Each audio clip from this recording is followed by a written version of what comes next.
제가 학회를 위해서 별로 그동안 한 게 없는데 이렇게라도 기회가 돼서 다행이라고 생각합니다.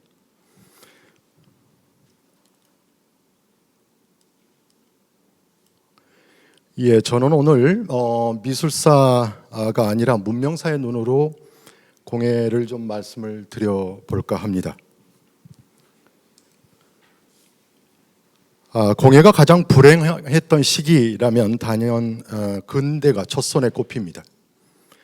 장인을 홀대하던 조선시대도 아니고 정세한 기술이 강조된 고려시대는 더욱 아닙니다. 자신이 몸담은 분야가 해체되는 상실의 고통은 신분이나 처우에 비할 바가 아닐 것입니다. 불행의 근원은 근대화 과정이 공예의 형질을 바꿔놓은 데서 비롯합니다. 손으로 문물의 역사를 주도해온 장인에게서 고유한 소임을 빼앗은 것은 존재를 부정한 것과 다를 바 없습니다. 형질이란 본디 타고난 생득적 기질을 말합니다. 공예의 형질은 문화와 문명을 아우르는 너른 품이 특징입니다. 한 몸의 쓰임과 조형, 또 예술과 기술, 창작과 생산의 일체로서 내암합니다. 한마디로 숟가락에서 금관까지가 모두 공예의 영역입니다. 이 둘 중 하나를 배제해버리면 한쪽 바퀴로 수레를 끄는 것과 같은 형국이 됩니다. 어떤 대상이든 본디의 속성을 강제로 바꾸면 재구실을 해낼 수가 없습니다. 공예의 근본 속성은 시간과 환경이 바뀐다 해서 달라지는 것이 아닙니다.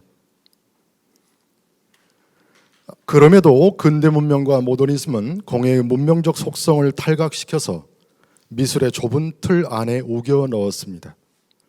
일견 장인이 예술가의 반열에 올랐다고 볼 수도 있겠지만 내막은 실속 없는 허위의 예술가 의식에 가까웠습니다. 공예의 존재 이유는 생활문화의 동력이라고 하는 분명한 한목적성에 있습니다. 수요주체의 일상과 체화되어서 요긴한 쓰임의 조형을 통해서 품위 있는 삶을 견인하는 소임입니다. 공예의 조형은 쓰면서 경험하는 아름다움이 본질입니다. 따라서 공예품은 작가의 손을 떠나서 수요자의 곁에서 시간을 두고 천천히 숙성되는 것이 순리입니다. 1950년에서 70년대의 한국 공예의 문제는 이런 인식에 기초해서 논의되어야 마땅합니다. 본격적인 근대 산업화의 초기 단계인 이 시기에 공예 형질의 해체를 고착시켰기 때문입니다. 빛이 강하면 어둠도 당연히 짙은 법입니다. 서구 지성계가 산업화의 위험을 경고하기 시작했지만 국내에서는 가팔라진 고도 성장의 그래프에 비례해서 분절된 공예 형질의 불균형이 더욱 심화되었을 뿐입니다. 2장입니다. 1950년대는 폐허의 땅에서 추진된 국가재건의 당위가 모든 의제를 삼켜버린 시기였습니다. 불문곡직하고 생산을 늘려서 조국 근대화의 과업을 달성하는 것이 최우선 과제였습니다. 세계 최빈국으로 분류된 한국은 1962년에 시행된 경제개발 5개년 계획으로 짧은 기간에 압축 성장을 이루었습니다. 1960년대는 증산 수출 건설이 국가의 시정 목표였습니다. 식량을 증산하고 또 수출을 위해서 생산시설을 건설하자는 것이었습니다. 이를 위해서 산을 개간해서 농지를 늘리고 야산을 깎아서 도로를 뚫고 또 시멘트로 공장을 세웠습니다. 높은 굴뚝이 발전의 상징이자 장밋빛 희망이던 시기에 자연환경은 산업을 위한 불쏘시개로 전락했습니다. 이런 관점으로 보면 이제 걸어오면서 제가 왔는데 가까이 있는 동물원이라고 하는 게 사실은 인간 이기심의 정점이기도 해요. 그 인간 중심주의가 저지른 문명의 폭력, 제국주의 시대는 휴먼주도 있었으니까요. 그 스웨덴의 악셀 문테라고 하는 사람이 이런 얘기를 하죠. 그 가장 잔인하고 야만적인 동물은 창살 안에 있는 게 아니라 창살 앞에 있다. 이런 얘기도 합니다. 경제 성장이 국정 지표인 사회에서 친환경이나 손해 가치는 안중에 없었을 뿐더러 오히려 더딘 생산성을 성장의 걸림돌로 여겼습니다. 근대 산업화는 스피드와 효율이 무엇보다 우선하는 가치였기에 산업 현장에서 퇴출되는 것은 수공예의 정해진 숙명이었습니다. 1962년에 문화재보호법이 생겨서 전통공예의 문화재적 가치는 크게 제고되었습니다. 그러나 문명의 대안으로서의 공예의 과제와는 거리가 있었습니다. 공예를 현대와 전통의 이분법으로 나누고 또 전통공예에게는 원형을 재현하는 역할에 한정시켰습니다. 그 결과 전통을 박제화하고 또 창조적 전승의 맥락을 차단하는 한계를 드러냈습니다. 동시대의 문화에서 전통과 현대의 경계를 긋는 것은 정당하지 않습니다. 이처럼 1950년에서 70년대의 고도 성장기를 거치면서 문명과 문화를 아우르는 공예의 형질이 해체되었습니다. 공예의 두 가지 속성 가운데 해체의 대상은 물론 쓰임과 무형의 기술이었습니다. 더욱 불행한 것은 공예 담당층 사이에서 상실감은 잠시였을 뿐 예술가의 대우라고 하는 유혹 앞에서 무장해제가 되었다는 사실입니다. 손에서 기계로 문명의 주체가 바뀌는 변곡점에서 근대 유럽과 같은 고뇌의 시간을 갖기를 바라는 것은 무리였을 것입니다. 필자는 공예의 아름다움을 바라보는 것이 아니라 경험하는 것이다 라고 생각합니다.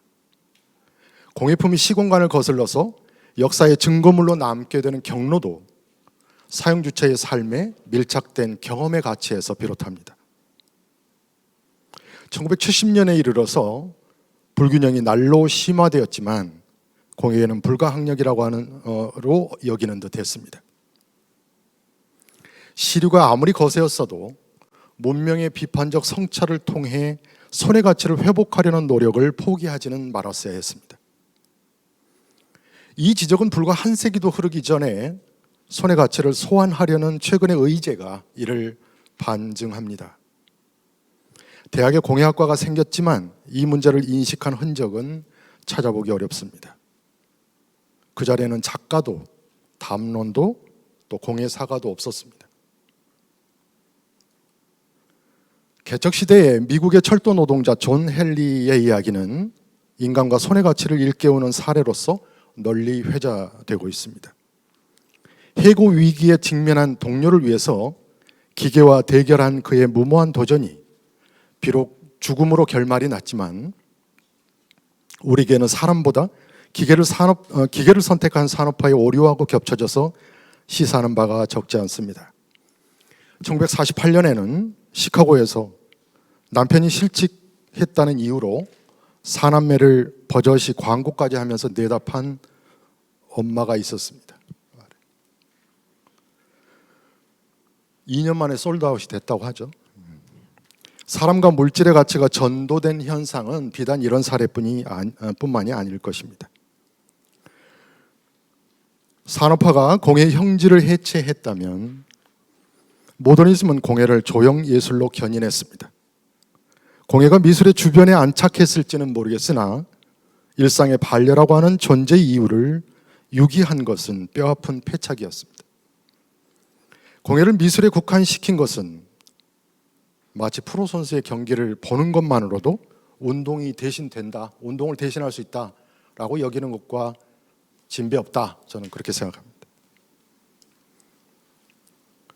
3장입니다. 공예 형질의 해체로 일상성이 폐기되자 조형을 향한 순수 열망은 날개 돋친 듯이 확장되었습니다. 국전을 비롯한 공모전과 1950년 전후에 신설된 대학의 공예학과가 이 흐름을 주도했습니다. 공모전은 대학생이 작가가 되는 등용문이었고 또 공모전과 대학은 서로 필요한 명분을 충족시키는 공생의 관계였습니다. 이 시기의 작품 전통과의 절연이라고 하는 게 굉장히 중요한 화두였고요. 또 실험으로 압축됩니다. 그러니까 전통과의 절연, 실험, 이 두 가지로 압축됩니다. 새로운 표현을 찾다가 급기야는 실험을 위한 실험, 또 탐신주의에 자주 빠져들기도 했습니다. 지금도 그렇지만 공예가가 전업작가로 활동한 예는 매우 드물었습니다. 공예가의 창작 활동은 본업을 따로 가졌을 때 비로소 가능했는데 교수직이 거의 유일한 작가 활동의 통로였고요. 또 공모전 수상 경력이 바로 이 교수가 되기 위한 중요한 스펙이었습니다. 젊은 공예가들이 공모전에 사활을 건 이유가 바로 여기에 있었습니다. 창작 중심의 공예 교육은 공예 문화의 동력은 물론이고 산업 현장에도 부응하지 못했습니다. 작가 형성의 목표를 둔 공예 교육이 졸업생의 진로를 열어주었을 리가 없습니다. 그렇다고 해서 산업체에 진출하는 학생에게 생명윤리라든가 환경의 문제 등 지속가능한 손해 가치를 가르쳐 준 것도 아니었습니다. 작품은 공예다움과 거리가 있었고 직업은 일상을 보듬는 손해 가치와 서로 대척점을 향해 갔습니다. 인간을 위한 디자인으로 존경받는 엔조 마리라는 디자이너가 공예가의 상상력이 일정 수준에 도달하면 디자이너라는 직업이 사라져야 된다라는 말을 했습니다. 그 의미는 디자인의 궁극적 이상이 대량 생산의 조력자 역할이 아니라 손해 가치를 되살리는 방향이어야 한다라는 의미로 읽힙니다. 그렇다면 결국 지속 가능한 디자인은 공예라고 말한 것입니다. 이분이. 공예가 순수 프레임에 갇히게 된 역사는 메이지 시기의 일본으로 거슬러 올라갑니다. 1879년 시카고 만국박람회에 출품한 금속 공예품이 미술로 인정을 받지 못하면서 일본 공예계가 일대 혼란에 빠져들었습니다. 이를 계기로 등장한 공예사는 공예가 미술에 포함되어야 할 이유를 해명하는데 연구 역량을 집중했습니다. 동경예술대학이 우에노 미술학교 시절부터 공예사를 주도해 왔지만 공예의 예술성 불인정에 대한 항변과 절치부심이 일본 공예사의 출발점이 된 것입니다. 전문 이론가가 연구를 주도한 회화나 조각사와 달리 공예사는 처음부터 공예가가 주도한 것도 이런 이유 때문이었습니다. 이 시기에 공예를 논할 때 빼놓을 수 없는 의제는 바로 대학의 공예 교육이 되어야 하는 것도 이런 이유와 무관하지 않습니다.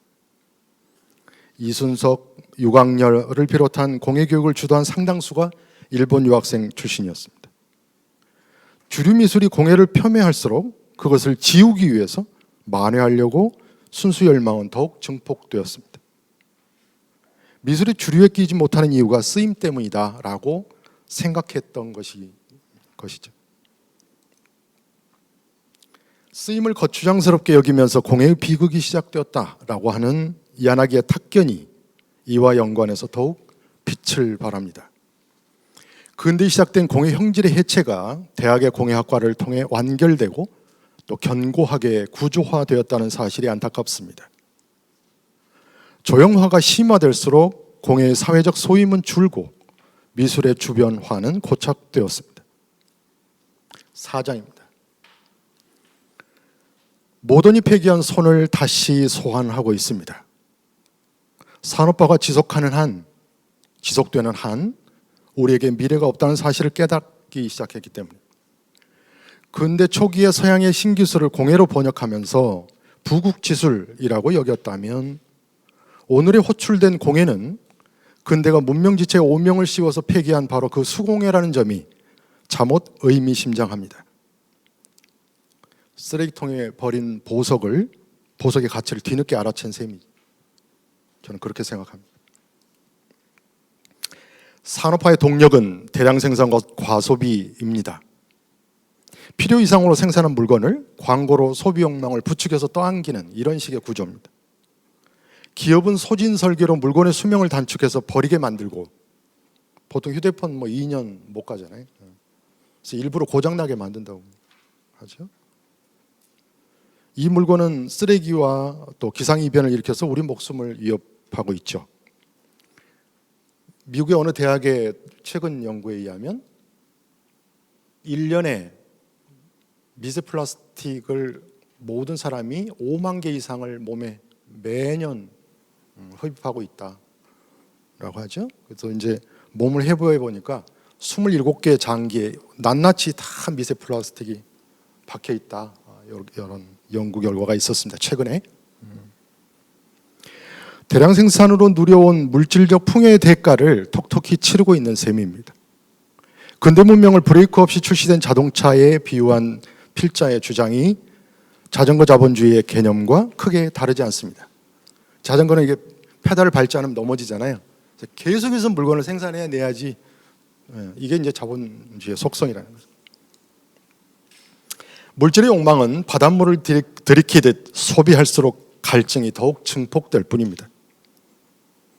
같은 물이지만 물이 아닌 거죠. 그동안 근대 문명의 위험을 경고한 지식인들이 적지 않았습니다. 양차 세계대전과 문명의 이름으로 자행된 폭력으로 점철된 20세기 전반의 참담한 시간들을 거치면서 손을 대체한 문명의 본질을 성찰한 결과입니다. 이 문제를 비판한 간디의 어조는 그 어느 때보다도 단호했습니다. 인류가 손을 폐기한 것은 큰 비극이다. 기계적 대량 생산의 광기가 계속된다면 우리는 머지않아 스스로를 저주할 수도 있다. 평화주의자의 목소리치고는 굉장히 강경합니다. 또 근대적 인간은 마치 해변에 그려진 얼굴이 파도에 씻기듯 사라질 것이다 라고 경고한 미셸 푸코 외에도 수많은 지식인들이 근대 문명과 산업화가 인간의 삶을 얼마나 피폐하게 만드는지를 일관되게 일깨우고 있습니다. 인류를 정말로 이끌고 있는 대량 생산과 과소비의 연결고리를 끊지 않으면 우리에게 더 이상 미래가 없습니다. 생산수단과 소비 패턴을 전향적으로 바꾸지 않으면 해결되지 않습니다. 결국 손으로 돌아가야 실마리를 찾는 것이라면 해결책은 공예로 귀결되는 셈이죠. 저는 이렇게 주장하죠. 체온이 실린 따뜻한 생산, 품위 있고 절제된 소비. 이게 거의 유효한 대답이다. 그렇게 생각합니다. 5장입니다. 문화의 방향이 미술 문화에서 공예 문화로 나아가야 한다는 야나기의 주장을 지지합니다. 이 연설은 공예의 부재로 삭막해진 오늘 우리의 현실에 비추어서도 한층 절실하게 다가옵니다. 참다운 아름다움은 우리의 일상과 결합될 때 깊어진다는 깨우침이 필요합니다. 공예는 바라보는 것이 아니라 경험하는 것이라는 저의 주장도 맥락이 이와 같습니다. 더구나 그 의제가 대한 문명의 대안과 결부된다면 공예는 단순한 세간살이나 미술이나 취향의 문제를 넘어서서 인류 생존의 문제하고 연관이 됩니다.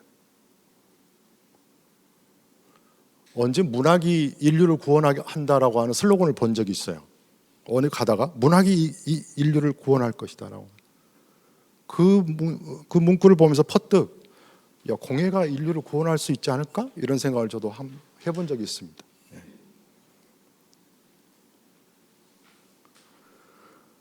미술의 울타리를 넘어서 공예의 지속가능한 가치를 여기서 찾아야 합니다. 공예가의 손을 본디 자리로 되돌리는 일이 중요합니다. 각자가 생각하는 공예의 좌표가 미술 안에 있든 밖이든 상관없습니다. 목적지를 만약에 공유할 수만 있다면 그곳을 향하는 데 길이 꼭 하나일 필요도 없습니다. 공예의 역사적 소임이 무형과 유형을 아우르고 또 문화와 문명을 포괄한다는 사실에 동의한다면 그것으로 충분합니다. 더불어 광활했던 공예의 고유 영토를 미술에 가두는 시도가 그다지 현명해 보이지도 않습니다. 그동안 공예의 지위를 정당하게 부여하지 않은 미술사의 경직된 시각이 바뀌기를 기대합니다. 아직도 공예가 무엇인지를 묻는 질문이 계속되고 있습니다. 계속 공예가 뭐냐고 묻습니다. 마치 나는 몰라서 질문하는 게 정당하다는 식으로 생각하는 것 같아요. 공예 역사가 이런데 과연 왜 이럴까요? 심지어 미술사가들도 공예가 뭐냐고 물어요, 저한테. 마치 굉장히 정당한 질문을 하는 것처럼. 그럴 때마다 참 어처구니가 없습니다. 안타깝습니다. 깊은 눈으로 문명을 성찰한다면 공예가 가야 할 길도 손에 잡힐 듯 또렷해질 것입니다. 예, 감사합니다. 예.